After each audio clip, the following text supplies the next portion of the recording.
Olá, amigos do Quartel-General, é um imenso prazer estar com todos vocês mais uma vez, estudando aqui o Decreto 38.295 do Sistema Penitenciário do Estado de Alagoas. Nós entraremos aí nas faltas disciplinares, nas sanções disciplinares. Vocês sabem muito bem que as sanções disciplinares, as condutas, elas se dividirão em quê? Em faltas leves, faltas médias e faltas graves, né, as sanções. Perfeito. E como é que você vai fazer para memorizar esse conjunto de faltas disciplinares? Você vai fazer o joguinho das tirinhas. E como é que funciona esse joguinho das tirinhas, professor? Você vai fazer o seguinte, pessoal. Você vai imprimir as faltas, todas elas, né, em folhas, com atrás o verso em branco, perfeito? O verso em branco. E aí o que você vai fazer? Você vai imprimir a parte da frente da folha, beleza? E você vai deixar as costas da folha em branco, ok? E aí o que você vai fazer? Você vai recortar todas as tirinhas, todos os incisos. Inciso número 1, inciso número 2, vai cortar. E aí atrás você vai colocar leve, leve, artigo tal, inciso tal. Leve, artigo tal, inciso tal. Aí nas médias, médias, artigo tal, inciso tal. Beleza. Você fez isso com todas as tirinhas, né? Você vai pegar, jogá-las em um saco, um saquinho de supermercado, um saquinho de loja, enfim. E aí você vai retirar, vai treinar, né? Como se alguém estivesse perguntando para você. Retirou a tirinha, você vai verificar. Está indevidamente trajado. Eu acho que é falta grave. Aí você vai olhar atrás, vai verificar que não é. Se errou, joga de novo no saquinho. Se acertou, deixa fora. Até você acertar todas as tirinhas, beleza? Show de bola? Isso serve para competência, serve para faltas de natureza leve, atribuições dos órgãos, por exemplo, da lei de execução penal, competências constitucionais, competências privativas, competências exclusivas, comuns, concorrentes, competências do Congresso Nacional, do Senado, da Câmara dos Deputados, funciona para todas essas partes das leis aí, dos atos normativos que nós precisamos decorar, vamos dizer assim, ok?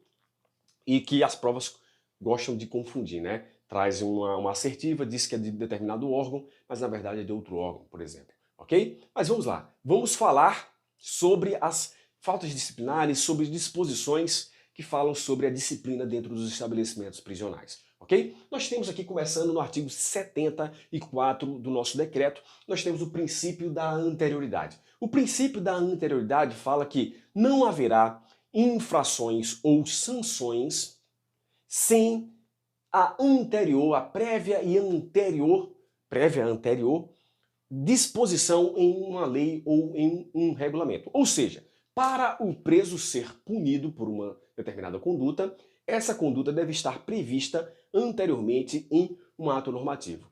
Não só a conduta está prevista, como também a sanção, a respectiva sanção, beleza? Não só prevista em lei, como também prevista em um regulamento, beleza? Nós temos aqui esse princípio da anterioridade, nós temos que as sanções a serem aplicadas aos presos, elas não poderão colocar aí, ameaçar ou lesar o quê? A integridade física. Ela deve ser preservada, a integridade física, a integridade mental, moral do preso. Nós sabemos que há na Lei 9455 os atos, as condutas que caracterizam o crime de tortura. Constranger alguém mediante violência ou grave ameaça, causando-lhe intenso sofrimento físico, para que essa pessoa faça X, Y ou Z, né? Ação ou omissão de natureza criminosa, em virtude de discriminação racial ou religiosa. Né? Nós temos lá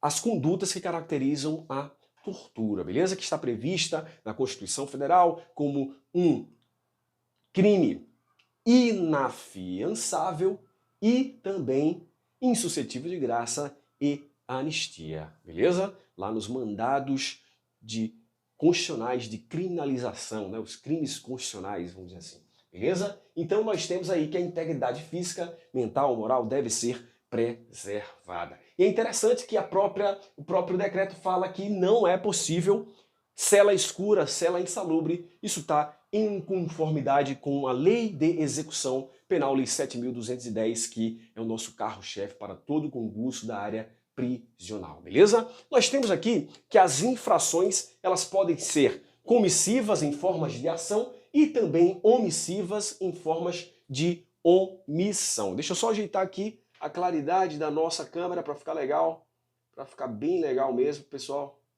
Só um minutinho, sem cortes aí, sem blá blá blá, vamos lá, vamos lá. Então, as infrações em formas de ações, em formas de omissões também. E é interessante uma passagem da lei que acredito ter uma impropriedade aqui, um pequeno erro. Nós temos o seguinte, ó, que essas infrações, elas devem estar, o quê? Devem ser provadas em uma sindicância, processo administrativo ali, um processo disciplinar para que a gente chegue ao final a sancionar um preso, por exemplo. Ok? Então nós temos assim, que deve ser provada em sindicância. Aí ele fala assim, sendo suficiente a simples dúvida e a suspeita, eu acho que ele queria falar sendo insuficiente para que ele seja punido. Okay? Na dúvida, pro réu, né? Não temos isso, né?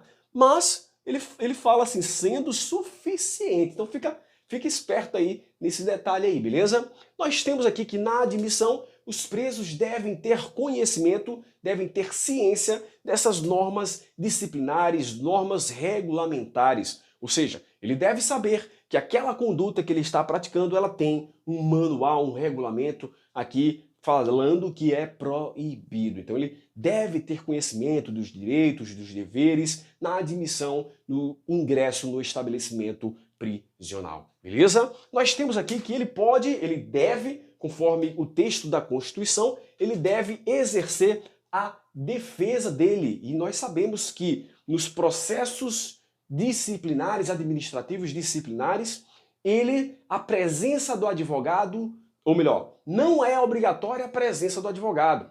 Só que temos um processo disciplinar que é obrigatório. O processo disciplinar relacionado ao preso. Beleza? É obrigatória a presença do advogado, ok? Então, essa defesa poderá ser através de um defensor constituído pelo preso ou também pela defesa da própria unidade, né? Pelo texto da lei, do nosso decreto, dá a entender que no Estado, na estrutura estatal, há uma sala ali, um lugarzinho para os defensores defenderem esses presos, beleza? Nós temos aí em diversos estabelecimentos do Brasil a defensoria tendo um espaço lá, beleza? Então, basicamente a mesma ideia. Nós temos aqui que se essa infração ela for também um crime, uma contravenção, o diretor, olha aqui o Dzinho, o diretor deve comunicar imediatamente a estrela, a autoridade policial, o delegado de polícia para a instauração do inquérito policial. E, se for possível, com também o auto de prisão em flagrante. Muito interessante essa observação.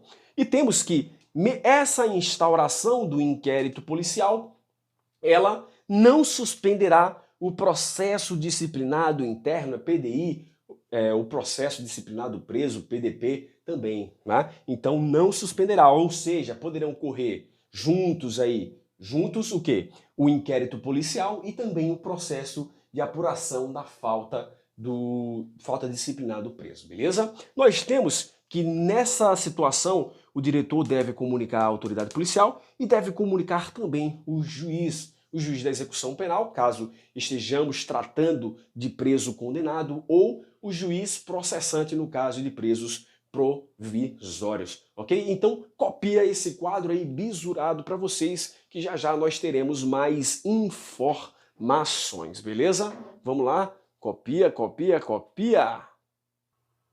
Nós temos agora o segundo quadro muito interessante para nós, muito interessante de verdade. Nós temos aqui, ó, que são proibidas, são vedadas, pessoal. São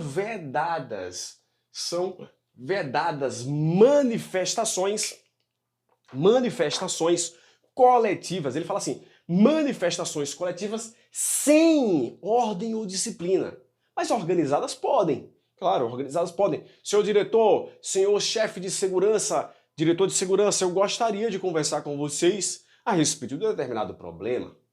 Mas é diferente dos presos tumultuarem e começarem a querer inflamar o clima da instituição, sem ordem, sem disciplina. Esse é o diretor. Nós estamos querendo aí chegar aí e saber mesmo, sabe qual é? Tá ligado? O negócio, o bagulho é louco, entendeu? A gente tá querendo reivindicar aí a situação da alimentação, entendeu? Senão a gente vai colocar fogo nos colchões, tá ligado, seu diretor? Então se liga aí, que o papo é reto mesmo e você tem que ficar esperto, senão a gente vai colocar pra gerar, entendeu? A gente vai colocar pra gerar mesmo na nossa casa mesmo, nesse inferno mesmo, porque essa casa aqui é um inferno e eu sou o diabo, é assim que eles falam, entendeu, pessoal? Então, fica esperto aí. Manifestações coletivas sem ordem ou disciplina não são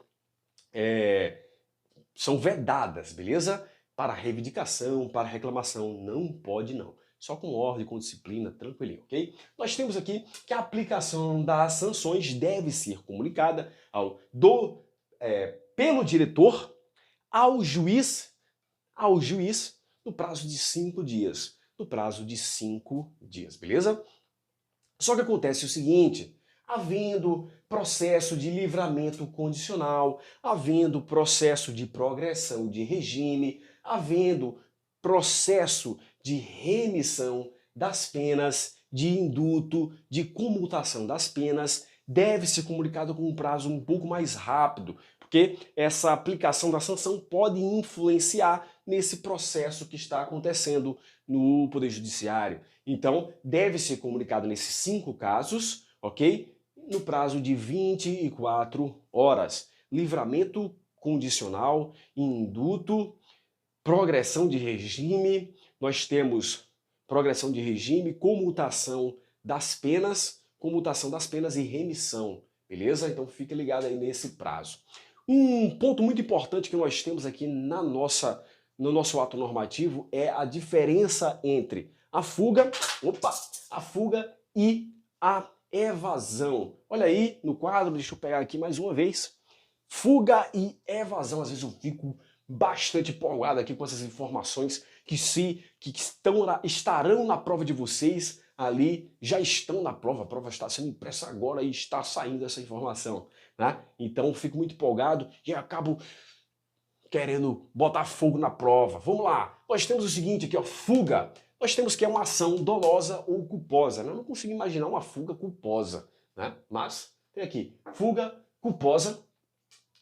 Quem é que está submetido a esse enquadramento aqui dessa falta grave? Os presos em regime fechado. Em regime fechado. É interessante essas informações, porque nós veremos já já a evasão, que tem algumas informações ali parecidas, ok? Nós temos aqui, ó, que temos ameaça, temos violência, possibilidade de violência, redução de resistência, temos pagamento, promessa de pagamento também. Parece muito aqui com aqueles crimes lá contra o patrimônio, né, que tem algumas qualificadoras bem parecidas com esse aqui, né? Nós temos aqui, ó, destruição de rompimento, obstáculo, escalada, destreza, chave falsa, emprego de arma ou concurso de 2 ou mais pessoas. Então temos todas essas informações aqui relacionadas à fuga e vocês devem saber que a fuga é uma falta de natureza grave. Lembre-se, tentada ou consumada, ok? Lei de execução penal. Já a evasão, falta de natureza média. Nós temos aqui a ação dolosa, esqueci de colocar aqui, dolosa ou culposa. Quem poderá estar submetido a esse enquadramento aqui?